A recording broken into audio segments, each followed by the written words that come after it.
I have been in the media for close to 20 years now, and I've conducted more than 2000 plus interviews. So much so that some of the players who I've interviewed over the years have now become very close friends.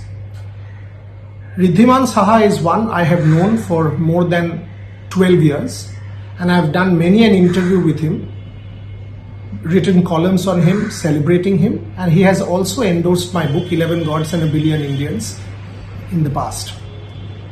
It is from this premise that I have been deeply anguished by what has transpired in the last few weeks, and this is because Riddhiman Saha has doctored, fabricated, manipulated screenshots and has put it out in the public domain, trying to implicate me and garner public sympathy in the process.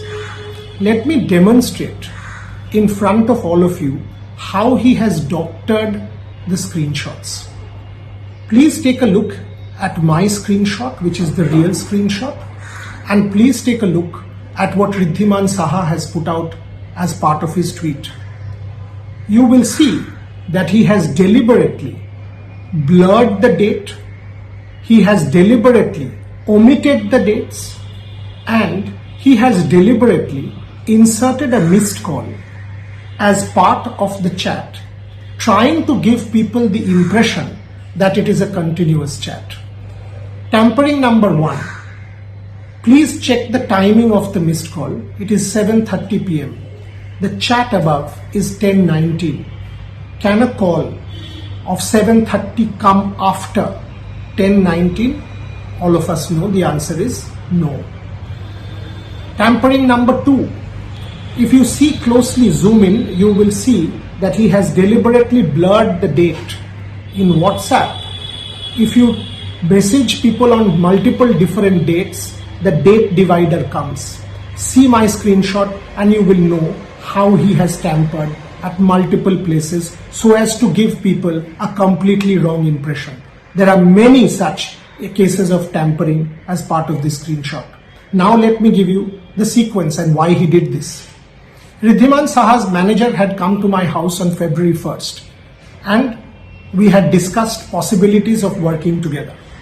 On the 10th, I had reached out to Riddhiman Saha as part of a series that I was doing called Auction Reels, wanting to interview him because the series was doing very well, and a couple of days later was the IPL mega auction. And then on the 13th, when Riddhiman Saha was sold for 1.9 crores, my colleague Debashish Sen reached out to him for an interview. He said, we will do it the next day at the Kalighat ground.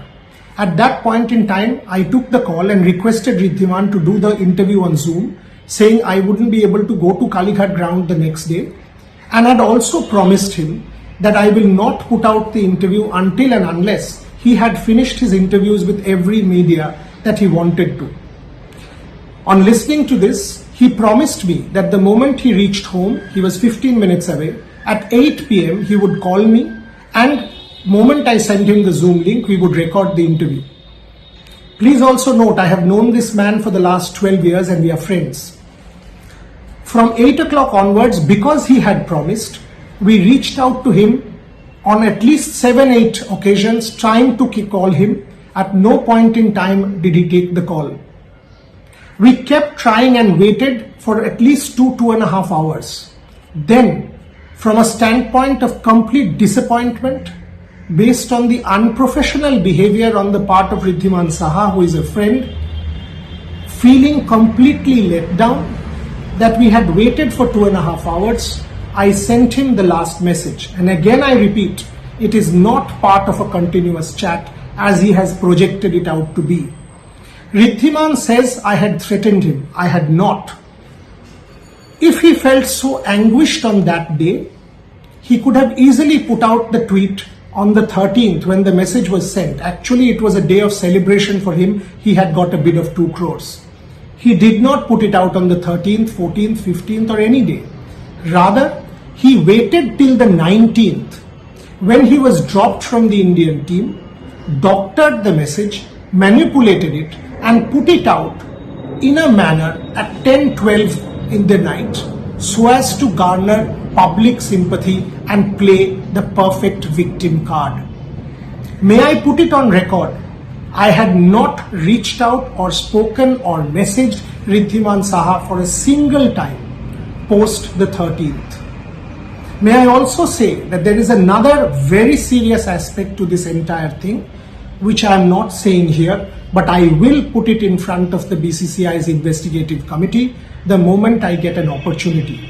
And may I humbly request the BCCI's investigative committee to give me a fair hearing for me to be able to demonstrate how Riddhiman has on multiple occasions doctored and fabricated stuff and given people an entirely wrong impression.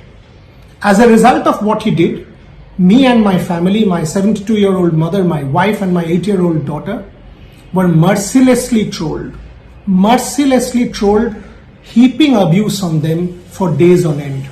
And it was very difficult for me to take that. We were all in shock. But my lawyers had advised me that we should not fight slander with slander and that I should take the strictest legal recourse. Now that Riddhiman has decided to put my name in the public domain, my lawyers feel that this is a perfect case and a befitting case for us to serve a defamation notice on Riddhiman Saha. We will soon be serving a defamation notice on him, and I will come back to social media platforms to put out the defamation notice screen grab that we will be serving on Riddhiman Saha very soon.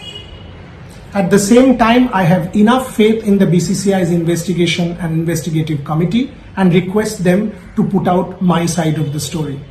And as for everybody on social media, my request is there is a different side of the story. Before you come to a judgment and troll and abuse and pronounce somebody guilty, please listen to the other side of the story. For in this case, I have done no wrong. At no point did I threaten Riddhiman Saha. At no point did I call him on the 19th. At no point did I cross the line. If you put dampered, doctored messages of different dates as a continuous chat, that is the message you are giving to people. You are misleading people. If Riddhiman has not doctored it, if Riddhiman has not tampered with messages, then clearly I am guilty. Let him respond to this. Let him say that he has not. Final point, I am claiming again, I have never in my career threatened anyone and only respected and celebrated sports people. And that is why they have talked to me for the last 20 years. I will leave it at that. Once again requesting the BCCI to allow me to present my side of the story with all the evidence in front of him to prove that Riddhiman has done what he has done to garner public sympathy and play the victim card to ensure that what he did was malified, and I am in a position to prove that. That's where I will leave it. I will be back soon with the tweet that my lawyers have served the defamation notice on Riddhiman Saha for what he did to me and my family. Thank you very much for listening.